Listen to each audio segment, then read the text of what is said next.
राम राम सभी किसान साथियों को। किसान साथियों, आज के इस वीडियो में अपने चर्चा करने वाले हैं कि अनार के बगीचे में जो रूट रोट की समस्या आती है उससे क्या नुकसान होता है और रूट रोट आने के क्या कारण हैं और इसका कंट्रोल जो है अपने किस प्रकार कर सकते हैं। इन सभी पहलुओं की जो है किसान साथियों चर्चा करते हैं। तो सबसे पहले जान लेते हैं कि रूट रोट आखिर होता क्या है।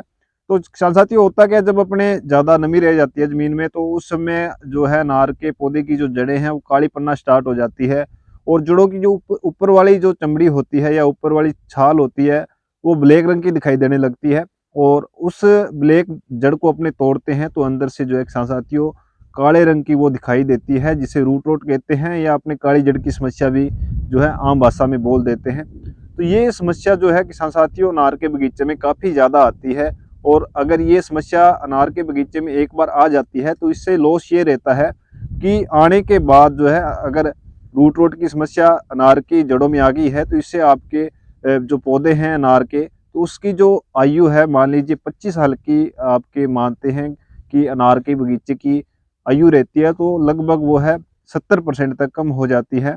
तो साथ साथियों चर्चा अब ये कर लेते हैं कि रूट रोट के आने के क्या रीजन है। तो मुख्य जो है 1 से 2 रीजन रहते हैं रूट रोट की समस्या का आने के। पहला तो रीजन ये रहता है, अगर जमीन में ज़्यादा नमी रहती है तो इसके कारण जो है जड़ों में प्रकाश संश्लेषण की क्रिया नहीं हो पाती है। जड़ें जो है उसमें जो कोशिकाएं हैं वो मरना स्टार्ट हो जाती हैं, जिसके कारण जो कोशिकाएं हैं समय के अनुसार जो है काली पड़ना स्टार्ट हो जाती हैं। और दूसरा रीजन जो है किसान साथियों ये रहता है कि अगर अपने टाइमली जड़ों की कटाई छटाई नहीं करते हैं तो वो भी समय के अनुसार उसकी कोशिकाएं मर्त हो जाती हैं पौधे की जड़ों की, और उससे भी जो है जड़ें काली पड़ना स्टार्ट हो जाती हैं। और अब ये जान लेते हैं कि किसान साथियों इसके आ जाने से अपने क्या नुकसान रहते हैं रूट रोट के आ जाने से। तो रूट रोट की समस्या आ जाने का पहला नुकसान ये रहता है कि आपका पौधा जो है किसान साथियों ग्रोथ नहीं करेगा। और सेकंड, अगर उस पे फूल आएंगे, पहली बात तो फूल कम आएंगे, ऐसी समस्या है जिस प्लांट में। और अगर फूल आते भी हैं तो किसान साथियों उसके फूल ड्रॉपिंग या फूल झड़ने की समस्या ज़्यादा रहेगी। अगर कई बार ज़्यादा अपने रूट रोट की समस्या आ जाती है तो इसमें फूल भी नहीं आते हैं कई बार, और पौधा जो है अपने जलना स्टार्ट हो जाता है या फिर सूख जाता है।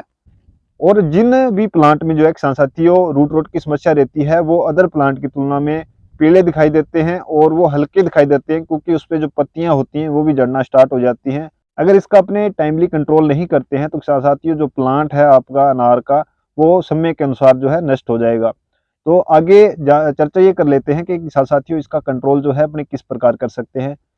तो किसान साथियों इसका कंट्रोल करने के लिए अपने को फंगीसाइड की जरूरत होगी। तो मैं कुछ जो प्रोडक्ट हैं वो आपको बता देता हूं कि आप इनका प्रयोग जो है करते हैं तो निश्चित रूप से आपके रूट रोट की समस्याओं का समाधान होगा। तो सबसे पहले चर्चा करते हैं किसान साथियों, एक बायर कंपनी का लूना नाम से प्रोडक्ट आता है जिसमें फ्लूपायरम 17.7% और टेबुकोनाजोल जो है 17.7% जो है एससी फॉर्मुलेशन में देखने को मिलता है। ये काफ़ी अच्छा फंगीसाइड है। इससे अगर आप जमीन में चलाते हैं, इसको आपको ड्रिप के माध्यम से ही देना है। और अगर इसकी डोज की बात करें तो लगभग 2 ml प्रति प्लांट के हिसाब से रखनी है। इसको एक सीजन में अपने को 1 या 2 बार ही चलाना है, क्योंकि ये थोड़ा कॉस्टली प्रोडक्ट है। और इसके रिजल्ट की बात करें तो किसान साथियों लगभग 4 से 5 महीनों का इसका अच्छा रिजल्ट है जमीन की फंगस के लिए और रूट रोट के लिए। अगर इसका प्रयोग करते हैं तो ये फंगस को कंट्रोल करके पौधे में वाइट रूट है जो या सफेद जड़ें हैं उनकी संख्या को बढ़ाने का काम करता है। और दूसरी इसी टेक्निकल में जो है एफएमसी कंपनी का किसान साथियों कोवालो नाम से प्रोडक्ट आता है। इसी में भी जो है फ्लूपायरम 17.7% और टेबुकोनाजोल जो है 17.7% जो है देखने को मिलता है। इसकी भी सेम ही डोज है।